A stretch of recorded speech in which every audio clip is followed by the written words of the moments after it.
ನಮ್ಮೊಂದಿಗೆ ಈಗ ಡಿ.ಸಿ.ಎಂ. ಡಿ.ಕೆ. ಶಿವಕುಮಾರ್ ಇದ್ದಾರೆ. ಜಂತರ್ ಮಂತರ್ಗೆ ಆಗಮಿಸಿ ಇಲ್ಲಿ ಸ್ಥಳ ಪರಿಶೀಲನೆ ಮಾಡ್ತಾರೆ. ಅವ್ರನ್ನ ಮಾತನಾಡಿಸುವಂತ ಪ್ರಯತ್ನವನ್ನು ಮಾಡ್ತೀನಿ. ಅಲ್ಲ ಸರ್, ಈಗ ವಿತ್ತ ಸಚಿವರು ಒಂದು ಮಾತು ಹೇಳಿದ್ದಾರೆ, ತೆರಿಗೆ ವಿಚಾರವಾಗಿ ಹಣಕಾಸು ಸಚಿವಾಲಯಕ್ಕೆ ಅದು ಬರೋದೇ ಇಲ್ಲ ಅಂತ ಹೇಳಿದ್ದಾರೆ ಇವತ್ತು ಸಂಸತ್ನಲ್ಲಿ. ಈಗ ತೆರಿಗೆ ವಿಚಾರ ಹಣಕಾಸು ಬರಲಿಲ್ಲ ಅಂತ ಮೇಲೆ ಇನ್ನು ಯಾಕಪ್ಪ ಅವ್ರು ಮಂತ್ರಿಯಾಗಿರ್ತಾರೆ ಹೇಳಿ. ಅವ್ರ ಜವಾಬ್ದಾರಿ ಅದು. ನ್ಯಾಯ ಒದಗಿಸ್ಕೊಡ್ಬೇಕು, ಸರಿ ಇಲ್ಲದೆ ಹೋದ್ರೆ ಸರಿ ಮಾಡಿಸ್ಬೇಕಾದ ಅವ್ರ ಜವಾಬ್ದಾರಿ. ಸರ್ಕಾರಕ್ಕೆ ವಿರುದ್ಧ ಈಗ ಬಜೆಟ್ ಓದೋರು ನಾನಾ ಅವರ ಇಲ್ಲ ಎಲೆಕ್ಷನ್ ಇವರ ಫೈನಾನ್ಸ್ ಕಮಿಷನ್ ಅವರ ಫೈನಾನ್ಸ್ ಮಿನಿಸ್ಟರ್ ಓದೋದು.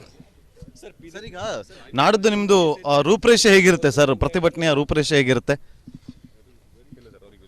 ಅಲ್ಲ ಸರ್, ರೂಪರೇಷೆ ಹೇಗಿರುತ್ತೆ ಅಂತ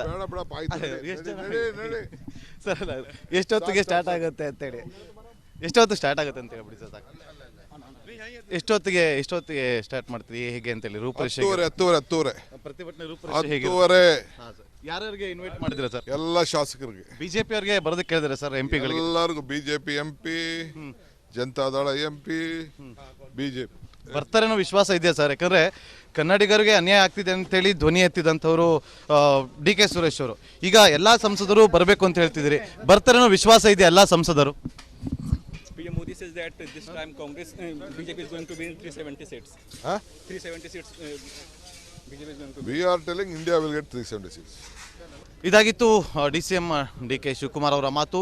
ಕ್ಯಾಮ್ರಾ ಪರ್ಸನ್ ನೀರಜ್ ಜೊತೆ ನಾಗೇಂದ್ರ ಬಾಬು, ನವದೆಹಲಿ, ರಿಪಬ್ಲಿಕ್ ಕನ್ನಡ.